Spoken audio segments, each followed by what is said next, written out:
마리아가 예수 계신 곳에 가서 배웠고 그 발 아래 엎드려 이르되 주께서 여기 계셨더라면 내 오라버니가 죽지 아니하였겠나이다 하더라.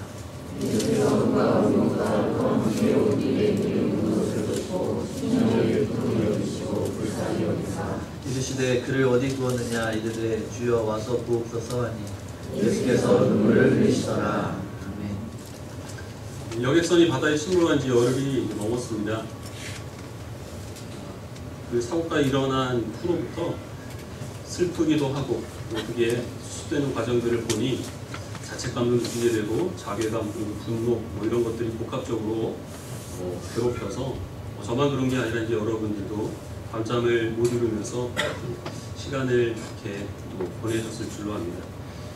제가 원래 그 시사적인 문제에 민감하지 않죠. 어떤 사건이 일어났다고 해서 그것을 주제로 해서 말씀을 전한 적은 제 기억에 거의 없는 것 같은데 이번 사건은 좀 그렇게 우리가 넘어가면 안 될 것 같다라는 생각을 좀 하게 됩니다. 계속해서 이런 일들이 주기적으로 반복되고 있고 반복됨에도 불구하고 역시 근본적으로 이제 문제점들은 고쳐지지 않고 있죠. 그리고 더 큰 문제는 우리 그리스도인들이 이 문제에 대해서 이제 어떻게 받아들이고 어떻게 반응을 해야 하는가 이런 것들에 대해서도 혼란을 느끼고 있는 것이 또 사실이어서 이 세월호 사건과 관련하여서 사실 잊고 싶죠. 우리는 잊고 싶고 되도록이면 주일에는 기쁘고 또 평안을 주고 이런 이야기들만 나누고 싶은 게 솔직한 심령이긴 하지만 그러나 잊어서는 안 되겠습니다. 사람들은 지금 분노하고 또 책임을 추궁하고 슬퍼하고 이런 것들이 지금 한참 사람들이 갖고 있는 대부분의 모습인데 확신하기는 얼마 안 있으면 또 다 잊어버립니다. 다 원래대로 돌아가고 또 비극은 되풀이되게 되어 있습니다. 우리는 비록 다시 떠올리기 슬픈 사건이긴 하지만 그러나 이 사건이 갖고 있는 의미들 그리고 이것들 우리가 어떻게 받아들여야 될 것인지 몇 주간에 걸쳐서 이제 몇 가지 주제를 정해서 우리가 말씀을 통하여서 한번 이것을 비춰보는 시간을 가지려고 합니다. 물론 30분도 채 안 되는 이 설교 시간을 통하여서 이런 사건들이 갖고 있는 각각의 주제들을 깊이 있게 생각할 수는 없겠고 여러분들이 이 자리에서 어떤 그 한 측면을 어떻게 바라봐야 되는가 하는 그런 부분만 도움을 받았으면 좋겠고 각자의 삶 가운데서 이 말씀에 비추어 이 우리 주변에서 일어나는 여러 가지 사건들을 어떻게 해석을 하고 이해를 하고 받아들여야 될지 여러분에게 각자에게 맡겨주신 맡겨야 되는 그런 몫인 것 같습니다. 왜 이런 사건이 일어났을까요? 여러 가지 원인들이 있겠죠. 가장 본질적으로는 사람들이 죽고 사는 문제, 사람의 생명에 대해서 그렇게 심각하게 생각하지 않고 사람의 생명을 소중하게 생각하지 않기 때문에 일어난 일이 아닌가 이런 생각을 합니다. 다른 어떤 것과 바꿀 수 없는 것이 사람의 생명이죠. 그래서 우리 각자들은 내 생명을 소중하게 생각을 하는데 내 생명이 소중한 만큼 다른 사람들의 삶도 중요한 것이고 그래서 다른 사람들의 생명을 마땅히 책임져야 되는 사람들은 내 생명을 아끼듯이 그 생명을 보호해야 될 그 책임이 있는 것입니다. 근데 이번에는 전혀 그렇지 못했죠. 그 선박 회사라든지 아니면 안전을 관리하는 그런 책임 있는 기관들 그리고 그 선원들, 선장들 그리고 이제 사고를 수습하는 이런 모든 관여된 모든 사람들 이런 사람들을 다 보면 그들이 승객을 보호하고 국민의 생명을 보호하고 하는 것이 가장 우선적인 그 자신들이 맡아야 될 책임인데 그 일들을 잘 감당하지를 못했다고 하는 것입니다. 생명을 소중하게 생각하지 않는 것이 가장 본질적인 문제겠죠. 그래서 안전 불감증이라든지 책임을 회피하는 문제라든지 이런 것들이 비롯되는 것입니다. 특히나 우리 그리스도인들이 이 문제에 대해서 조심해야 될 필요가 있습니다. 왜냐하면 우리들은 이 땅에서의 삶이 전부가 아니라는 것을 알고 있죠. 이 땅에서의 삶이 끝나고 나면 죽고 죽음 이후에 예수 그리스도를 믿는 사람들은 부활한다는 생각을 갖고 있습니다. 그래서 우리들은 이 땅에 소망을 두지 않고 영원한 하나님 나라에 소망을 두며 살아가는데 그렇기 때문에 더욱더 이 세상을 살아가는 동안에 사람들이 죽고 살고 또 생명에 달린 그런 문제들을 어쩌면 믿지 않는 사람들보다 조금 더 소홀히 여길 수 있는 그런 위험성들이 있다고 하는 것이죠. 그러나 부활이 의미가 있는 이유는 이 땅에서의 삶이 소중하기 때문입니다. 우리가 생명을 소중하게 여기지 아니하면 죽음 이후에 있을 영원한 삶에 대해서 그것을 우리가 중요하게 생각할 이유가 없겠고 다만 현실을 도피하기 위한 한 수단으로 우리가 부활신앙을 받아들일 수밖에 없을 겁니다. 부활이 중요하다고 한다면 그 부활을 있게 한 이 땅에서의 삶을 무엇과도 바꿀 수 없는 중요한 것이라는 거죠.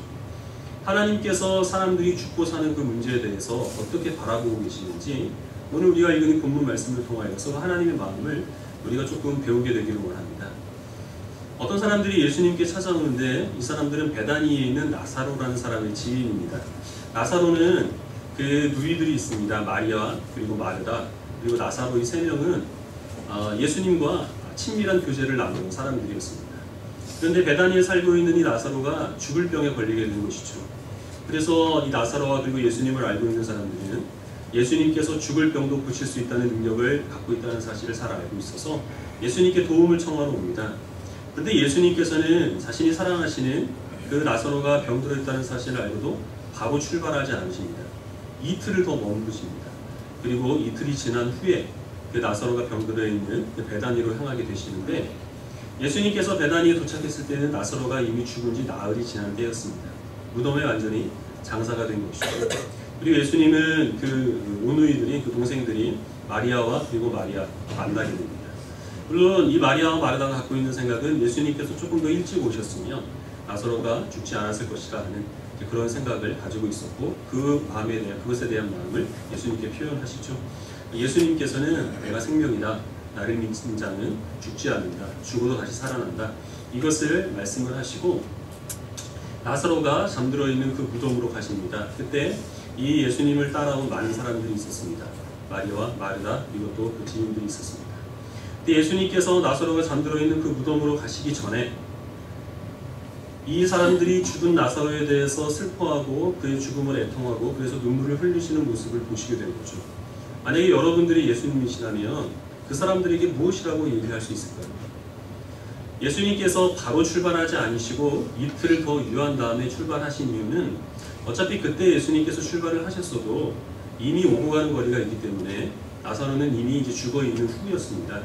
그러나 이틀을 더 머무신 이유는 유대인들의 생각에는 사람이 3일까지는 얼마든지 죽어서 다시 소생할 수 있다라는 생각을 가지고 있었습니다. 뭐 혼절을 했다든지 일시적으로 영원히 떠날 수는 있지만 3일 이전에는 돌아올 수 있는데 3일이 지난 다음에는 소생할 가능성이 없다. 완전히 죽은 것이다. 이렇게 생각을 했던 것이죠. 그래서 예수님께서는 이 나사로가 다른 유대인들이 보기에 완전히 숨이 끊어진 것이다. 더 이상 소생할 가능성이 없는 것이다. 라고 그렇게 여겨질 만큼 일부러 기다리신 것입니다. 그리고 이제 하실 일이 무엇이죠? 나사로를 살리실 일입니다. 이제 진짜 예수님께서는 그 나사로의 무덤으로 가셔서 나사로야 나오라 그렇게 부르셔서 죽은 지 나흘이 지나서 시체 썩는 냄새가 이미 나기 시작한 그 나사로가 살아서 걸어 나오게 되는 것을 많은 유대인들 앞에 보이시죠. 그래서 이 나사로의 죽음을 통하여서 예수님께서는 나를 믿는 자는 죽어서도 다시 살아날 것이다. 영원히 살게 될 것이다. 나는 부활의 주다. 이것을 지금 예수님께서는 여기 모인 모든 유대인들과 그리고 이 사건을 사실로 받아들인 우리 모든 믿는 그리스도인들에게 증거하시기 위하여서 일부러 이틀을 더 유하시고 지금 이 사람들을 맞이하게 된 것이죠. 그러면 지금 이 나사로의 죽음을 슬퍼하는 사람들에게 예수님께서 하실 말씀은 너희들이 슬퍼할 이유가 없다는 거죠. 왜 우냐? 울 필요가 뭐가 있냐? 누가 죽었냐? 지금부터 내가 하는 일을 똑똑히 봐라. 이렇게 하셔서 나사로를 살리시는 것이 당연한 것일 것 같은데 그렇지 않고 그 죽음을 슬퍼하면서 눈물을 흘리는 사람들을 보면서 예수님께서는 그 마음의 비통함을 느끼십니다. 예수님께서 그것을 비통히 느끼셨다는 것은 비통히 여기셨다는 것은 마음이 정말 아프게 마음이 상하게 그 사람들을 바라보셨다는 의미입니다. 그리고 예수님께서 하신 일은 울지 말라고 그들을 꾸짖으신 일이 아니라 우리 오늘 읽은 말씀 가운데 마지막 구절 같이 한번 다시 읽어보시죠. 35절인데요. 35절 읽겠습니다. 시작. 예수께서 눈물을 흘리시더라. 네. 금방 나사로가 다시 살아날 것임에도 불구하고 예수님께서는 마치 나사로가 영원히 죽을 것처럼 생각하는 그 다른 사람들과 마찬가지로 나사로의 죽음을 슬프게 여기셨다는 것입니다. 그리고 예수님 그 죽음 앞에 눈물을 흘리십니다. 왜 그러셨을까요? 죽음이라는 것은 하나님께서 창조하신 창조 목록 가운데 원래는 없는 것이죠. 하나님은 생명을 창조하셨습니다. 하나님이 창조하신 그 생명이 박탈당하는 그것이 곧 죽음입니다. 하나님께서 아담에게 네가 만약에 내 명령에 불순종하면 너는 죽게 될 것이라 이렇게 말씀하셨는데 아담이 선악을 알게 하는 나무의 열매를 따먹은 즉시 거기서 죽지 않죠. 그 즉시 죽은 것이 아니라 에덴 동산에서 쫓겨나게 됩니다. 그래서 그 이전에는 하나님을 마치 우리가 친구를 바라보듯이 얼굴을 보고 부모님께 얘기를 나누듯이 그렇게 투명하게 대화를 나눌 수 있는 그 사이가 아담이 범죄함으로 인하여서 제사가 아니면 하나님을 부를 수 없을 만큼 타락하게 되었죠. 그 교제가 완전히 끊어지게 된 거죠. 죽음이라고 하는 것은 하나님과 사람 사이에 그 영원한 교제가 사람이 불순종함으로 말미암아 끊어지게 되었다라는 것을 드러내는 증거이고, 그 결과로 사람은 언젠가는 흙으로 돌아가는 죽음을 한 번은 맞이할 수밖에 없는 것이죠. 나사로의 죽음을 바라보시면서 예수님께서는 죽을 수밖에 없는 인간의 연약함, 하나님의 사랑 가운데서 스스로 그 사랑을 박차버리고 떠나버린 그런 인간의 완악함들, 그리고 그것을 바라보며 슬퍼할 뿐이지 그것을 해결할 수 없는 그런 인간의 무력함들을 바라보시고 그것을 안타깝게 여기셨고 그것에 대해서 눈물을 흘리신 것입니다. 생명의 주요, 천지만물을 창조하시고 어떠한 경우에는 한꺼번에 그 백성을 일깨워 주시기 위하여서 수많은 사람의 생명을 한꺼번에 박탈하시는 하나님이시지만, 그 하나님께서는 결코 사람이 죽고 사는 문제를 우리가 파리 한 마리를 죽이는 것처럼 그렇게 가볍게 여기지 않으신다는 것입니다. 하나님께서는 생명을 소중하게 여기시고 하나님의 그 상상대로 지음받은 그 사람들이 죽어가는 것에 대해서 우리가 그것에 대해서 슬퍼하는 것보다 하나님은 더 마음 아프게 여기신다라는 것입니다. 마땅히 우리가 하나님 믿는 주의 백성으로서 사람의 그 생명에 대해서, 죽음에 대해서 그것을 가볍게 여기지 않고 중요하게 여기는 그런 마음을 갖는 것은 당연할 것이거든요. 물론 여기 있는 분들은 다 자신의 생명뿐만 아니라 다른 사람들의 생명도 다 소중하게 여기시는 그런 분들이시죠. 그러나 그런 것들을 우리가 충분히 잘 표현되지 못할 때가 많이 있습니다. 인터넷에서 어떤 교회의 전도지를 하나 봤는데요. 그것이 이전에 만들어진 건지 아니면 이 사건 이후에 만들어진 것인지는 잘 모르겠습니다. 내용이 이런 것입니다. 만화로 되어 있는데 바닷가에 여객선이 하나 떠 있습니다. 여객선에 사람들이 있고 그 건너편에 방주가 있습니다. 그 노아의 방주겠죠. 방주에 있는 사람들이 그 여객선에 있는 사람들에게 손짓을 하면서 이렇게 초청을 합니다. 그 여객선 위험하니까 빨리 이 방주로 건너와라. 이렇게 이제 초청을 하고 있는 겁니다. 그것이 뭘 의미하고 있는지 우리들은 잘 알고 있죠. 그것은 또 진리입니다. 이 세상은 안전한 곳이 없습니다. 영원히 행복한 곳이 없습니다. 그 여객선처럼 당장에는 그 안에서 즐거워할 수 있을 것 같고 안전할 수 있을 것 같이 여겨지는 것들이 세상에 많이 있지만, 그러나 결코 영원토록 어떤 사람에게도 안전하게 그리고 평안하게 기쁨을 그 생명에게 보장하여 줄 수 있는 것은 전혀 없습니다. 오직 하나님의 품 안에 있을 때에만 사람은 영원토록 만족할 수 있죠. 그리고 우리가 그런 것을 사람들에게 소개를 해주고 초청하는 것은 분명히 선한 일이고 좋은 의도로 하는 것입니다. 그런데 이 사건을 겪은 그 사람들이 만약에 그 전도지를 봤을 때 정말 세상에는 영원토록 안전한 것이 없구나, 내가 그래서 교회를 다녀야겠다, 오늘부터 하나님을 잘 믿어야겠다, 이런 생각을 가지게 될까요? 그렇지 않으면 수많은 사람이 희생한 그 끔찍한 사건을 어떤 얄팍한 상술로 이용하려는 그 교회에 대해서 더 큰 비난을 하게 될까요? 후자 쪽이 훨씬 더 가까웁니다. 아무리 선한 의도가 우리에게 있다 하더라도 그것을 받아들이는 사람들의 그 마음을 배려하지 않는 지혜롭지 못한 처사들은 우리가 오히려 화살이 되어서 우리들에게 비난으로 돌아올 수 있고, 우리가 그것을 통하여 전도를 하려고 하지만 오히려 전도에 방해가 될 수 있다고 하는 것이죠. 어떤 국회의원이 이런 이야기를 했죠. 이 사건을 우리가 꼭 비극으로만 받아들여야 할 필요는 없다. 이것을 통해서 어떤 이제 그 안전에 대한 대책들을 더 구체적으로 세우게 된다면 발전의 기회로 삼을 수 있을 것이다. 이런 이야기를 했습니다. 그건 맞는 이야기입니다. 근데 그 이야기는 이 사건이 다 수습이 된 이후에 이 사건이 다시 재발하지 않도록 대책을 세우는 그 자리에서 거기 있는 사람들이 해야 될 이야기이지, 이런 극심한 슬픔을 맛본 사람들 앞에서 모든 사람들이 다 듣도록 해야 될 이야기는 아니라고 하는 것이죠. 우리가 전도를 하고 그래서 이 사건을 어떠한 우리가 더 큰 전도의 열심을 가질 계기로 삼는 것은 분명히 좋은 이야기이고, 구원의 방주는 오직 하나님의 품 안은 밖에 없고 세상 어느 것도 안전한 것이 없다는 것은 지금 당장은 우리끼리 해야 될 이야기들입니다. 다른 사람들에게, 그리고 또 믿지 아니하는 사람들에게 이 구원의 방주가 되시는 주의 몸된 교회와 그리고 하나님의 사랑을 전파하는 문제에 있어서는 조금 더 우리가 신중을 해야 되겠죠. 특별히 삶과 죽음의 문제가 달린 그 부분에 있어서는 우리는 더 각별히 조심을 해야 합니다. 그렇지 않으면 우리들은 말로는 생명을 소중하게 생각한다라고 이야기를 하지만 실제로는 삶과 죽음의 문제에 대해서 그렇게 진지한 태도로 접근하지 못한 어리석은 모습을 보일 수도 있다고 하는 것이죠. 두 번째는 이것입니다. 이런 그 큰 재난이 있을 때마다 교회에서 어김없이 들려오는 이야기입니다. 물론 이제 극소수의 사람들이 하는 이야기는 하지만 하나님의 심판이라는 거죠. 하나님의 심판이기 때문에 이것을 우리 민족을 향한, 믿지 아니하는 사람들을 향한 어떤 경고의 메시지로 받아들여야 된다. 하나님을 두려워해야 한다. 뭐 이런 것으로 이런 사건들을 해석하는 그런 목소들이 있습니다. 우리나라에 큰 재난이 있을 때도 그랬고, 동남아시아 지역에 쓰나미가 몰아닥쳐서 수만 명의 목숨을 잃었을 때도 여지없이 한쪽 교회 한쪽에서는 이런 이야기들이 사람들의 귀에 들려가도록 그렇게 했습니다. 불교 국가이기 때문에 하나님이 심판하셨다는 것이죠. 하나님께서 우리를 심판하시기 위하여서, 우리들에게 경고의 메시지를 주시기 위하여서 이런 사건을 하나님이 일으켰을까요? 하나님은 사람이 죽고 사는 문제로 우리를 심판하지 않으십니다. 과거에는 그렇게 하셨죠. 유대인들에게 그렇게 하셨습니다.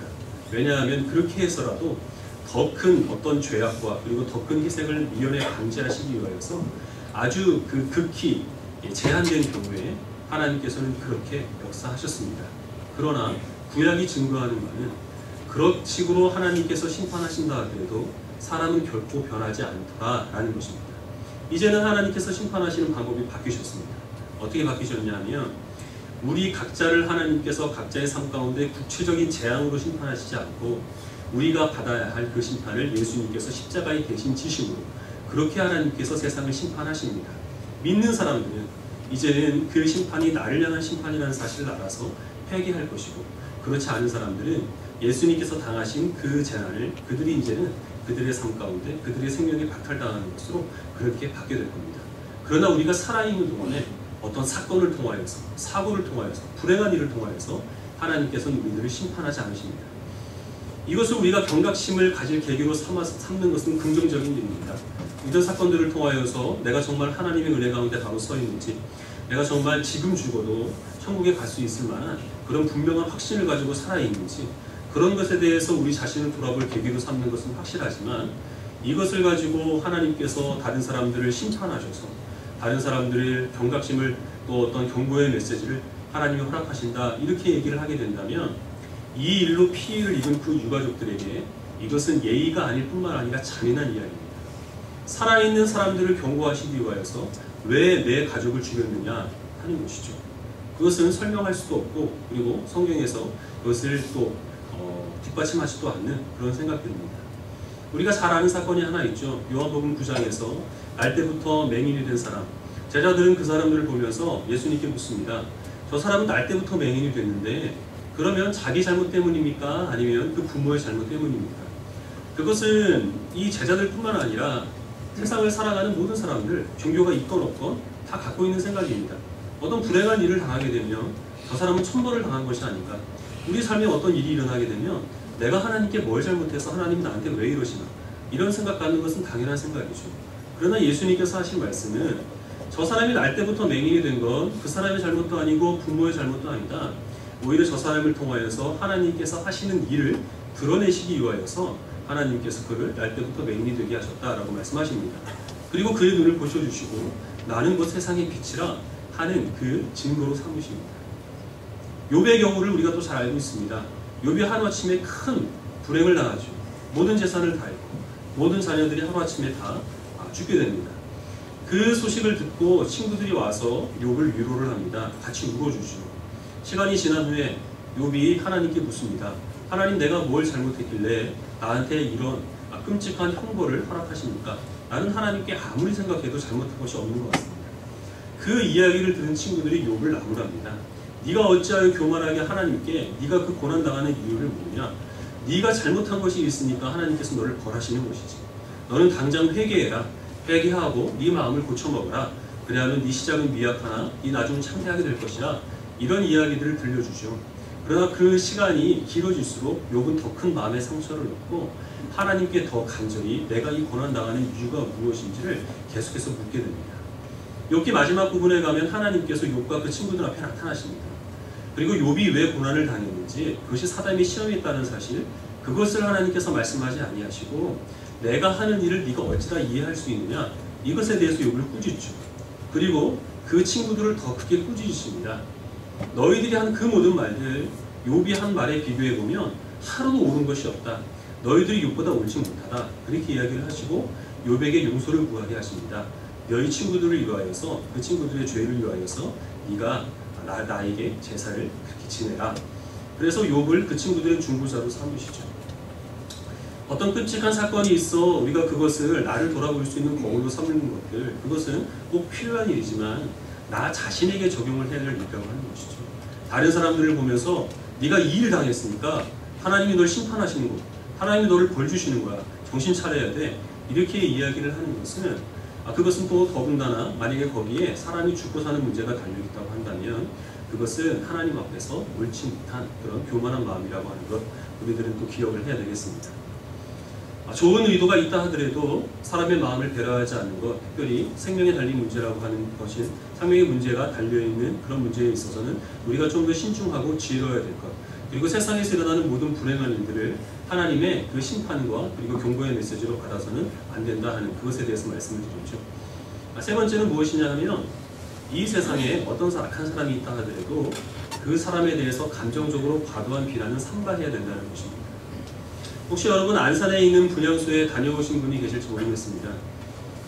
거기에 보면 희생당한 아이들 사진이 다 이렇게 거기에 진열이 되어 있는데 저는 아직 그 아이들의 얼굴을 볼 엄두가 나지 못하여서 아직은 가지 못하였고 이번 주 중에 한번 둘러볼 생각을 갖고 있습니다.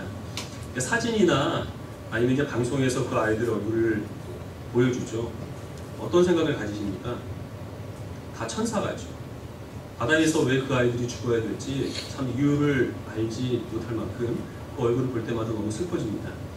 그리고 그 아이들의 그 주변에 있는 사람들에게 인터뷰를 하면 하나같이 다 착한 아이들, 희생할 줄 아는 아이들이, 난 배려할 줄 아는 아이들이, 죽어서는 안 될 아이들이 거기에 바닷속에 생명을 잃어가고 있었던 것이죠.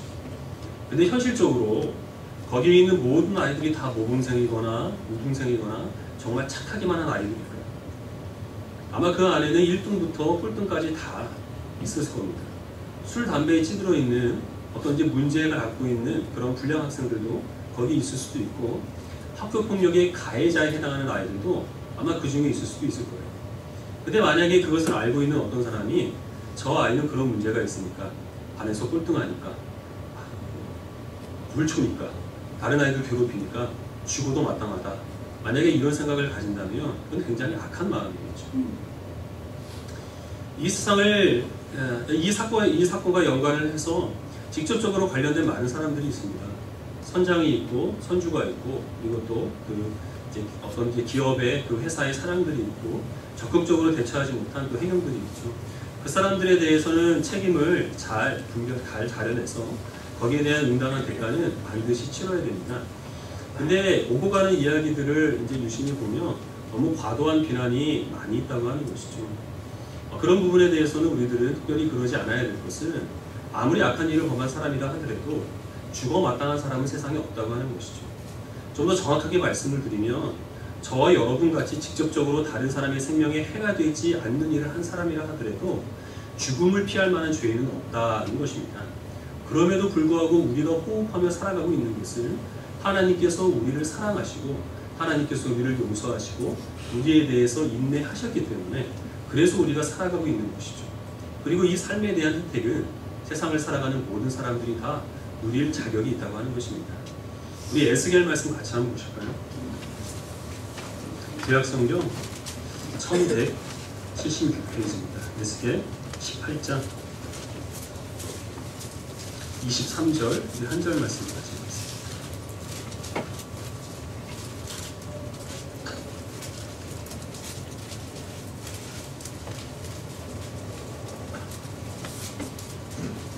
에스겔 18장 23절입니다. 구약 1176페이지입니다.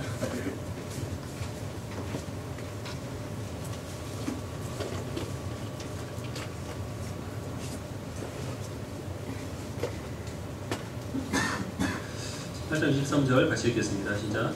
주 여호와의 말씀이니라. 내가 어찌 악인이 죽는 것을 죽은 이를 기뻐하랴. 하나 사는 것을 어찌 기뻐하지 아니하겠느냐. 하나님께서 많은 사람의 생명을 박탈하시는 경우가 있고, 또 어떤 때는 하나님이 이스라엘 백성들에게 또 이방인들을 아말렉 족속을 아예 이제 어린아이까지 다 진멸하라 하는 그런 말씀들이 있고, 공의의 하나님이시기 때문에 하나님께서 악한 사람들을 심판하시고 또 그들의 생명을 빼앗아 가시는 것을 우리가 좀 당연히 여기는 그런 경우가 있는데, 말씀드린 것처럼 그것은 지극히 제한적인 경우에 일어나는 일들이고, 근본적으로 하나님께서는 그 어떤 사람도 악한 마음을 품고 그 상태로 죽는 것을 원하지 아니하신다는 것이죠. 하나님께서 기뻐하시는 것을 이 세상에 죄를 범한 많은 사람들이 그 죄 때문에 당장 천벌을 받아 죽는 것, 그것 원하시는 것이 아니라 그 사람이 회개하여 돌이키는 것을 하나님께서는 원하신다는 것입니다. 근데 여기에서 이 에스겔 말씀에서 하나님이 죽는 것을 원하지 아니하신다 하신 이 악인이 누구냐면, 이스라엘 백성들을 괴롭히는 이방인들이나 아니면 어떤 극악 무도한 일을 저지른 그런 흉악범들을 의미하는 것이 아니라 이스라엘 백성들을 의미하고 있습니다. 하나님을 섬긴다고 하지만 하나님과 더불어서 우상을 섬기게 된 바로 이 이스라엘 백성들을 하나님께서는 일컬어서 죽어 마땅한 악인이라 하나님은 그렇게 말씀하고 계시는 것이죠. 그러나 그들을 당장 그 이스라엘 백성들을 그 죄 때문에 멸망시키지 않으시는 이유는 그들을 사랑하시기 때문에, 그들이 돌이켜서 하나님의 백성으로서의 그 모습을 회복하기 위하여서, 그래서 하나님께서는 오래 참으시고 인내하신다는 것입니다.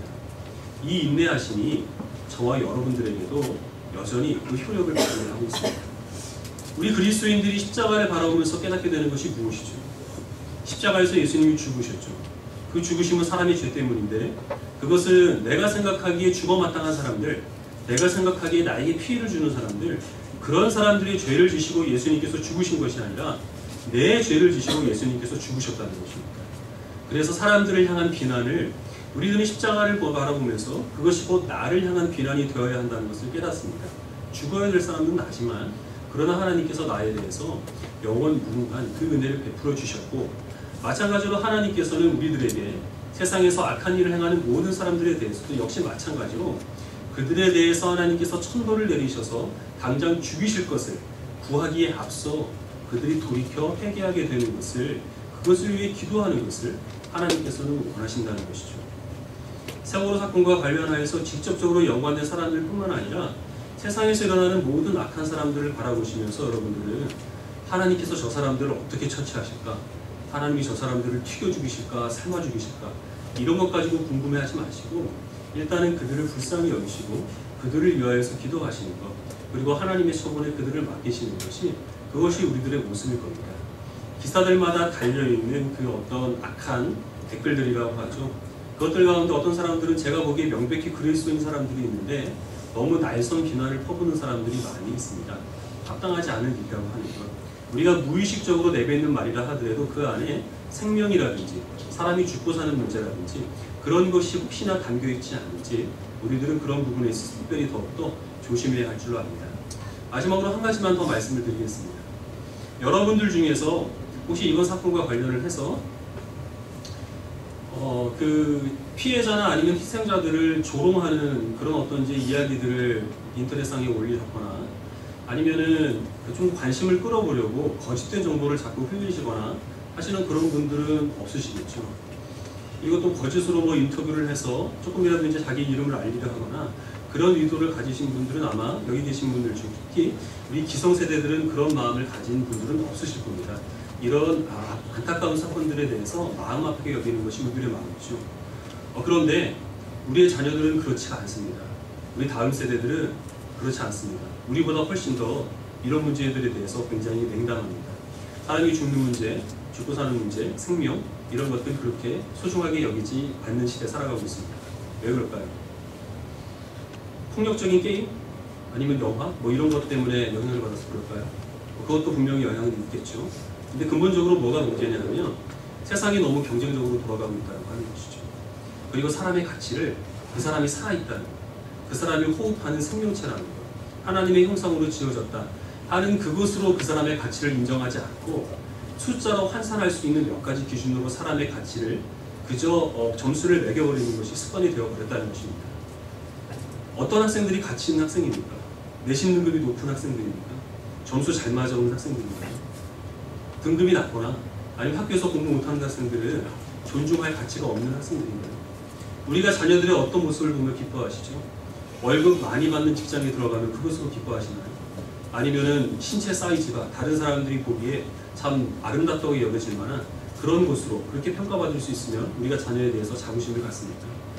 자꾸 그런 것으로 사람의 가치를 점수를 매겨버리고 평가를 해버리고 등급을 매겨버리는 것은 이 경쟁적인 악한 세대 가운데서 일어나는 상황들이고, 이것이 가면 갈수록 더 심해지기 때문에 우리 다음 세대 또 그 다음 세대는 가면 갈수록 생명에 대해서 경시할 수밖에 없고, 사람이 죽고 사는 문제에 대해서 둔감해질 수밖에 없고, 내 생명 보존하기 위하여서, 내가 좀 더 편안해지기 위하여서 내가 마땅히 보호해야 될 다른 사람들의 인권이나 또 그의 인격이나 그의 생명을 보존하는 문제에 대해서는 더 소홀해질 수밖에 없다는 것입니다. 우리 자녀들을 위하여서 여러분들은 열심히 기도하시고 우리 자녀들을 잘 가르치기 위해서 여러분 힘써야 할 줄 압니다. 저도 이 문제를 놓고 많이 반성을 했습니다. 자녀들에 대해서 숫자로 환수할 수 있는 그런 부분들을 가지고 우리가 그것으로 기뻐하고 그것으로 칭찬하거나 그것으로 책망하기에 앞서서 하나님께서 정말 원하시는 우리 자녀들이 얼마나 예수 그리스도를 닮아가고 있는지, 우리 자녀들이 얼마나 다른 사람들을 배려하여서 자신을 희생할 줄 아는지, 그런 부분에 있어서 우리들은 더 우리 자녀의 그 믿음을 북돋기 위하여서, 격려하기 위하여서 힘써야 할 줄 압니다. 지난주에 말씀을 드린 것처럼 하나님께서 왜 그 뒤집힌 배를 기적을 행하셔서 바로 세우지 않으셨는지 저도 모르고 그것은 여러분들도 모르고 성경은 구체적으로 그 문제에 대해서 다뤄주지 않으십니다. 그러나 우리가 확신할 수 있는 것은 하나님께서 그 배를 뒤집으시지 않으셨다는 것, 그리고 하나님께서 그 배 안에서 빠져나오지 못하여서 죽어가는 그 아이들 한 사람 한 사람을 보시고, 오늘 성경에서 죽은 나사로를 향하여서 그리고 그의 죽음을 슬퍼하는 그의 가족들을 보시면서 눈물을 흘리셨던 것처럼 하나님께서는 여전히 그들을 위하여서 눈물을 흘리셨다는 것.